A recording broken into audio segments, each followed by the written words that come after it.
एक माँ सिर्फ अपने बॉयफ्रेंड को खुश करने के लिए अपनी बेटी को उसके पास भेज देती है और कहती है अपनी बेटी से कि कुछ भी गलत काम नहीं है, अगर तुम ये करोगी भी तो सब कुछ सही हो जाएगा। एक माँ, एक ऐसी माँ जिसने उसके पेट से जन्म लिया हो, जिसने उसकी कोख से जन्म लिया हो, वही माँ अपने बॉयफ्रेंड के पास अपनी बेटी को भेज देती है।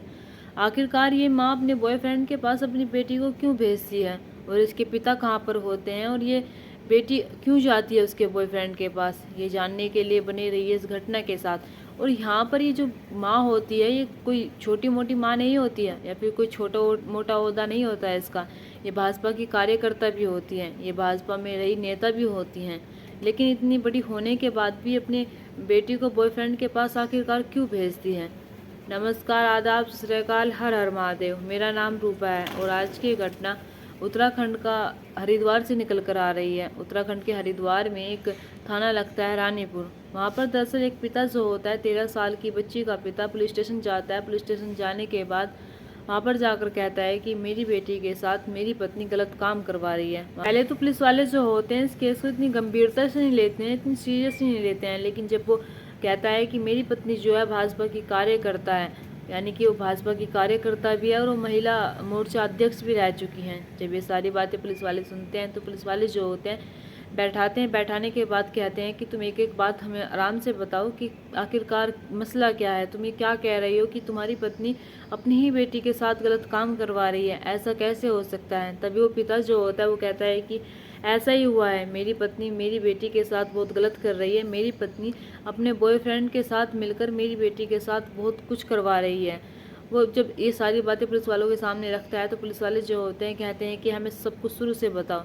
तभी वो व्यक्ति जो होता है वो बताता है कि मेरी शादी कुछ साल पहले हुई थी। कुछ साल पहले जब शादी होती है उसमें मेरी एक 13 साल की बच्ची है और मेरे एक बेटा है। हम दोनों जो होते बड़े ही खुश रह रहे थे, साथ में अच्छे से रह रहे थे। हमारी फैमिली जो होती है 4 आदमियों की हो गई थी, जब 4 व्यक्तियों की हो गई थी। 4 व्यक्ति जो होते हैं, मैं जॉब पर जाया करता था, मेरी पत्नी जो होती थी हाउस वाइफ थी, मेरे बच्चे जो होते हैं वे पढ़ाई कर रहे थे। लेकिन जब धीरे धीरे समय गुजरता चला जाता है तो मेरी पत्नी जो होती है उसे पता ही नहीं लगता कि वो कब बाहर निकलने लगती है, कब उसे बाहर का चस्का लग जाता है। यानी कि मेरी पत्नी को पॉलिटिक्स में बहुत शौक होता है, उसे इंटरेस्ट होता है, वो चाहती थी कि वो पॉलिटिक्स में जाए।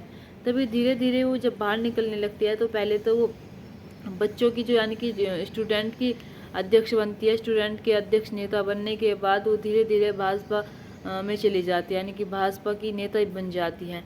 अब ऐसे ही जब सब कुछ चल रहा था तभी उसका मिलना जुलना जो होता है वो नए नए लड़कों से होता था, नए नए व्यक्तियों से होता था। तब मैं उसे देखता तो मैं अपनी पत्नी से कहा करता था कि तुम ये सब कुछ क्यों कर रही हो, तुम किसी गैर मर्द के साथ ऐसे कैसे घूम सकते हो। यानी कि उसके गैर मर्द के साथ अवैध संबंध भी चल जाते हैं। जब अपनी पत्नी को बार बार समझाने की कोशिश करता हूँ, उससे कहता हूँ कि तुम ऐसा ना करो, तुम घर में रहो, ये सब कुछ अच्छा नहीं है, पॉलिटिक्स तुम्हारे लिए सही नहीं है, पॉलिटिक्स का नाम ही गंदा है, पॉलिटिक्स में जो चला जाता है वही गंदा हो जाता है, तुम मेरे साथ ऐसा ना करो। लेकिन मेरी पत्नी जो होती है वो मेरी बात मानती ही नहीं है और कहती है कि मैं तो ऐसे ही रहूँगी और मैं ऐसे ही घूमूंगी, तुम मेरा कुछ नहीं कर सकते हो, अगर तुमसे मुझे इतनी ही प्रॉब्लम है तो तुम अलग हो सकते हो। जब मैं उसकी ये बात सुनता हूँ तो मैं सोच लेता हूँ और कहता हूँ कि ठीक है, मैं अपने बच्चों के साथ रहूँगा, तुम अलग रह सकती हो। तभी मेरी पत्नी जो होती है वो अलग कमरा लेकर रहने लगती है और मैं अपने बच्चों के साथ रहने लगता हूँ। अब सब कुछ सही चल रहा था धीरे धीरे, लेकिन मेरी पत्नी जो होती है जब जब उसका मन किया करता था तब तब वो मेरे घर आ जाया करती थी, मेरे बच्चों से मिल लिया करती थी। और जब जब उसका मन किया करता था तब तब मेरे बच्चों को वो अपने घर भी ले जाया करती थी। मैं सोचता हूँ कि माँ है, माँ को प्यार आता है अपने बच्चों पे, माँ चाहे कितनी अलग क्यों ना हो जाए अपने बच्चों से, लेकिन वो हमेशा अपने बच्चों के बहुत करीब रहती है। ऐसे जब समय गुजरता चला जाता है तो मेरी बेटी को कई कई दिन के लिए बाहर भी ले जाया करती थी, कई कई दिन के लिए अपने घर भी ले जाया करती थी। अब ऐसे ही सब कुछ सही चल रहा था जब उसकी जो पत्नी है उसके जो संबंध थे वे गैर मर्दों के साथ लगातार बन रहे थे। यानी कि वे पहले तो घर पर आया करते थे, घर पर आने के बाद उससे बाहर भी मिला करती थी, उनमें से ही यानी कि कई मर्दों के साथ उसके संबंध तो चल ही रहे थे। तभी उसमें से एक उसका बॉयफ्रेंड होता है जिसका नाम सुमित होता है। सुमित जो होता है वो मेरी पत्नी से बहुत प्यार करता है। मेरी पत्नी जो होती है मुझे एक दिन फ़ोन करके कहती भी है कि मैं सुमित से शादी करूंगी और मैं उससे बहुत प्यार करती हूँ।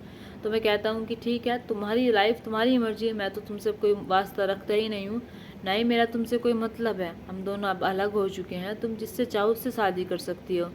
जब मैं उससे ये सारी बातें कहता हूँ तो मेरी पत्नी जो होती है वो यही बताती है कि मेरा बॉयफ्रेंड सुमित है और मैं इससे शादी करूँगी। सुमित जो होता है वो पैसे वाला होता है, यानी कि मेरी पत्नी पर हमेशा पैसे उड़ाया करता था, उसे किसी चीज़ की कमी नहीं होने देता था। और शायद मेरी जो नौकरी थी उससे मेरी पत्नी की जो ख्वाहिशें थी, उससे जो मेरी पत्नी की फरमाइश थी वो पूरी नहीं हो पा रही थी। तभी वो इस लाइन में घुस जाती है। इस लाइन में घुसने के बाद वो अपनी सारी मर्यादा खो देती है। अब ऐसे समय बीतता चला जाता है। जब समय बीतता चला जाता है तभी 1 महीना पहले मेरी बेटी जो होती है वो अपनी माँ के घर से मेरे पास आती है। जब मेरे पास आती है तो मैं देखता हूँ कि मेरी बेटी जो है बड़ी ही गुमसुदगी सी रहती है, यानी कि वो ना ही तो किसी से बात करती है, ना ही मुझसे ज़्यादा बोलती है। आखिरकार ऐसा क्या हो रहा है कि मेरी बेटी चुप चुप होती जा रही है। तो मेरी बेटी, जब मैं उससे पूछता हूँ कि बेटा तुम्हारी तबीयत ख़राब है, मैं तुम्हें डॉक्टर के ले चलूँ, क्या कुछ बात है, तुम मुझे बताओ। मैं उसे दिलासा देता हूँ, मैं उससे इतने प्यार से बात करता हूँ, मैं दिलासा देता हूँ कि मैं उसके साथ कुछ गलत नहीं होने दूँगा, मैं दिलासा देता हूँ कि मैं उसका हमेशा ख्याल रखूँगा। तब कहीं जाकर मेरी बेटी जो होती है वो टूट जाती है। टूट जाने के बाद एक ऐसी कहानी सुनाती है जिस कहानी को सुनकर मैं हैरान रह जाता हूँ। मेरे पैरों तले से ज़मीन खिसक जाती है कि आखिरकार एक माँ ऐसा कर कैसे सकती है। मेरी बेटी जो होती है वो बताती है कि पापा, मैं अक्सर अपनी माँ के घर तो जाया करती थी और जाने के बाद मेरी माँ का जो कैरेक्टर है, मेरी माँ का जो मिलना जुलना है गैर मर्दों से, वो भी सब जानती थी। भले ही मेरी उम्र अभी छोटी है, लेकिन बढ़ती बढ़ती उम्र के साथ मैं सब कुछ जान गई थी। लेकिन मेरी माँ अभी यहीं तक सीमित थी। और अब मेरी माँ जो होती है, जब मुझे घुमाने के लिए अब यहाँ से ले जाती है, जब ले जाने के बाद वो घुमाने के लिए मुझे आगरा ले जाती है।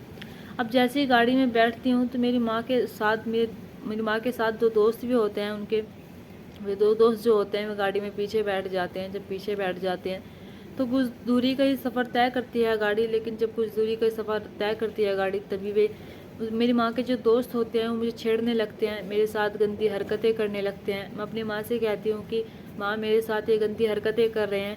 लेकिन माँ जो होती है वो कहती है कि कोई बात नहीं, ये तुम सब कुछ तो तुम्हें करना पड़ेगा और तुम कर सकती हो, और ये सब कुछ करने में कोई बुराई नहीं है। जैसे ये कर रहे हैं ऐसा ऐसा करते जाओ। जब मैं अपनी माँ की ये बात सुनती हूँ तो मेरी रूह कांप जाती है। मैं सोचने पर मजबूर हो जाती हूँ कि आखिरकार मैं अपनी माँ के साथ आई तो आई क्यों। वो माँ जो मुझे बहुत प्यार करती है, वो माँ जो मेरे पिता से मेरे लिए लड़कर अपने साथ लेकर आती है, वो मेरे साथ ऐसा कर कैसे सकती है। तभी वे 2 व्यक्ति जो होते हैं उसके साथ, यानी कि उसका बॉयफ्रेंड जो होता है, सुमित भी होता है। सुमित को खुश करने के लिए वो सिर्फ अपनी बेटी को उसके आगे परोस देती है, उसके आगे रख देती है और कहती है कि तुम इसके साथ जो चाहो वो कर सकते हो।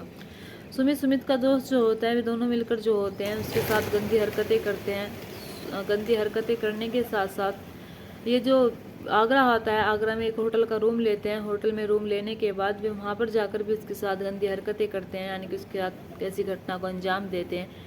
इधर वे वृंदावन जाते हैं। वृंदावन में भी ऐसा ही करते हैं। जब ऐसे ऐसे करते साथ उसकी गंदी हरकतें चलती रहती हैं, तब उसकी बेटी जो होती है वो कहती रहती है कि माँ मुझे बचा लो, माँ मुझे ऐसा नहीं करना है, मुझे घिन आ रही है, माँ तुम मेरे साथ ऐसा कैसे कर सकती हो। लेकिन माँ जो होती है वो सब कुछ देख रही थी। सब कुछ देखते हुए भी वो अनदेखा कर देती है, और वो अनदेखा ऐसे करती है कि जैसे मानो कि सामने उसकी बेटी हो ही नहीं, सामने कोई और हो। वो ऐसा बस जो वो मतलब कि व्यवहार करती है उसके साथ। और अगर कोई गैर भी होता तो गैर के साथ भी हम ऐसा नहीं कर सकते हैं। गैर को भी हम नहीं देख सकते हैं, गैर को भी हम बचाएंगे जाकर, गैर के लिए भी हम खड़े रहेंगे। लेकिन यहाँ पर एक माँ ही जो होती है अपनी बेटी के साथ गलत काम करवा रही थी। अब जैसे ही अपने घर लौट कर आते हैं, घर लौट कर आने के बाद 1 महीना पहले मेरी बच्ची जो होती है मेरे पास आती है। पास आने के बाद जब मैं उसे देखता हूँ कि मेरी बेटी बहुत गुमसुद की है, तब मैं उससे पूछता हूँ कि तुम इतना गुमशुदा क्यों हो, तुम कहाँ कहाँ खोई खोई रहती हो। जब मैं उससे सारी बातें करता हूँ तब कहीं जाकर मेरी बेटी जो होती है रो रो कर बताती है, और ऐसे बताती है कि मेरे पैरों तले से ज़मीन खिसक जाती है। पुलिस वाले जब उसकी बात सुनते हैं तो पुलिस वालों को खुद यकीन नहीं हो रहा था कि एक माँ ऐसा भी कर सकती है। तभी पुलिस वाले जो होते हैं उस लड़की का मेडिकल करवाते हैं। मेडिकल करवाने के बाद सही में ही पता चलता है कि वाकई में ही उसके साथ उन्होंने गलत काम किया था, वाकई में ही उन्होंने उसके साथ घटना को अंजाम दिया था। यहाँ पर दोस्तों एक माँ जो होती है वो अपनी बेटी के साथ सब इतना गलत काम करवाती है। अपनी बेटी को वो अपने बॉयफ्रेंड को सिर्फ खुश करने के लिए परोस देती है। अपने बॉयफ्रेंड को खुश करना चाहती थी, इसलिए वो उसे उनके आगे रख देती है।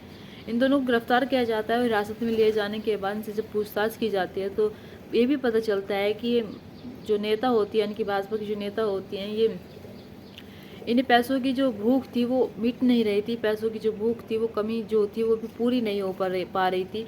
तभी इसके गैर मर्दूद जब संबंध चलते हैं तो पैसों की जो भूख होती है वो मिटाई जा रही थी, यानी कि जो भी इसके साथ वह संबंध चलाता था, जो भी इसके साथ शारीरिक संबंध बनाता था, वो उसे ज़्यादा से ज़्यादा पैसे दिया करता था।